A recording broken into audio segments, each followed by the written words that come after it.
কোটি টাকার ঋণ মুহূর্তেই মিটে যাবে ইনশাআল্লাহ। নামাজের পরে 41 বার পড়বেন। যে কোনো নামাজের, আপনি ফজরে পড়তে পারলেন না, জোহরের নামাজের পরে পড়বেন। জোহরে পারলেন না, আসরের নামাজের পরে পড়বেন। আসরে পারলেন না, মাগরিবের নামাজের পরে পড়বেন। মাগরিবে পারলেন না, এশার সালাতের পরে আপনি পড়বেন। যদি আপনি পড়তে পারেন 41 বার, আর মনের ভেতরে যদি আপনার সঠিক তামান্না এবং বিশ্বাস যদি থাকে, কোটি কোটি টাকার যদি আপনি ঋণের মধ্যে থাকেন, ইনশাআল্লাহ আল্লাহ পাক আপনাকে পরিত্রাণ দিবে। তো আল্লাহ পাক তো আমাকে আপনাকে হেফাজত করবে। আমরা তো ভুলের মধ্যে কেউ নয়।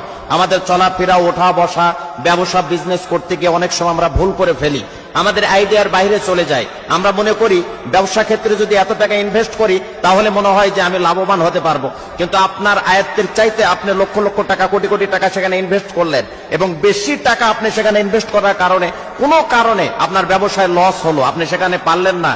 তো এই ধরনের ভুল ত্রুটি আমাদের হবেই। আমরা মানুষ, আমাদের কাছে তো আর ওহি আসে না, আমরা নিজে নিজে ব্রেন খাটিয়ে চলতে হয়। তো সেই জায়গা থেকে যদি আল্লাহর কাছে আপনি সেইভাবে যদি পরিত্রাণ চান আর ঋণ থেকে মুক্তি চান, তাহলে অবশ্যই অবশ্যই আল্লাহ পাক আমাকে আপনাকে হেফাজত করবেন, প্রোটেক্ট করবেন, এবং সেই ঋণ থেকে আমাদেরকে উদ্ধার করবেন।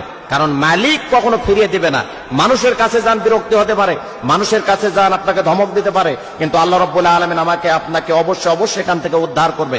আমি যে নিয়মে বলবো, এই নিয়মে যদি আপনি আমল করেন, ইনশাআল্লাহ কোটি টাকার ঋণের মধ্যে জর্জরিত থাকলে, বিপদে থাকলে, মুসিবতে থাকলে, উৎকণ্ঠার মধ্যে থাকলে, পেরেশানির মধ্যে যদি আপনি থাকি, অবশ্যই আল্লাহ রাব্বুল আলামিন আমাদেরকে হেফাজত করবেনই। তবে আমলের মধ্যে ভুল করা যাবে না। খুব মনোযোগ দিয়ে শোনার চেষ্টা করুন।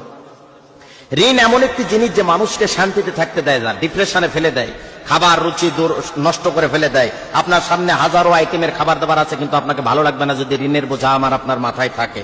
এই জন্য খুব খেয়াল করে শোনার চেষ্টা করুন। ঋণ থাকলে মানুষের ঘুম কেড়ে নেয়, হাজারো মানুষের সাথে অপমান করে। এই ধরনের যদি কারোর মধ্যে সমস্যা থেকে থাকে, ইনশাআল্লাহ এই কোরআনের আমলটা আপনি করেন, কাঙ্ক্ষিত আমল।